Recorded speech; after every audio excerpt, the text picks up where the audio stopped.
So today we're going to be looking at more of a concept question. There's no math for this problem, but instead we're going to be focusing on the concepts of the ideal gas law.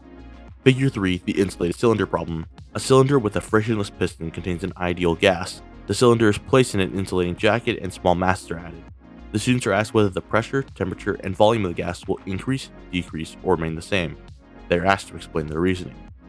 So for two of these, it's kind of obvious what's going to happen here. Most students would correctly assume that the pressure would increase due to larger masses being added on top of the piston, thus increasing the force over the area and thus increasing the pressure.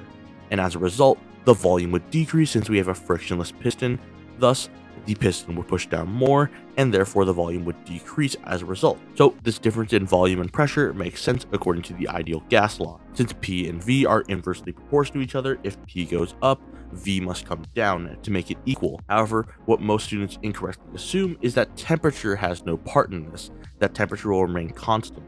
However, in this case, temperature does not remain constant. Temperature actually increases. But why? Temperature increases in this case due to the nature of our system. It's an insulated cylinder.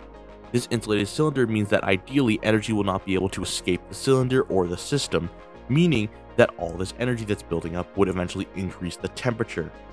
This energy buildup is a result of the insulating system, since energy in is no longer equal to energy out. This energy no longer has anywhere to go, thus the temperature of the entire system must increase. For practice, I actually recommend, instead of going over problems usually, I recommend actually looking at the ideal gas equation and knowing what is directly proportional and what is inversely proportional, as well as knowing in what cases certain variables will not remain constant. For example, this case with an insulating cylinder. Anyway, that's all for me for now. Thanks for watching.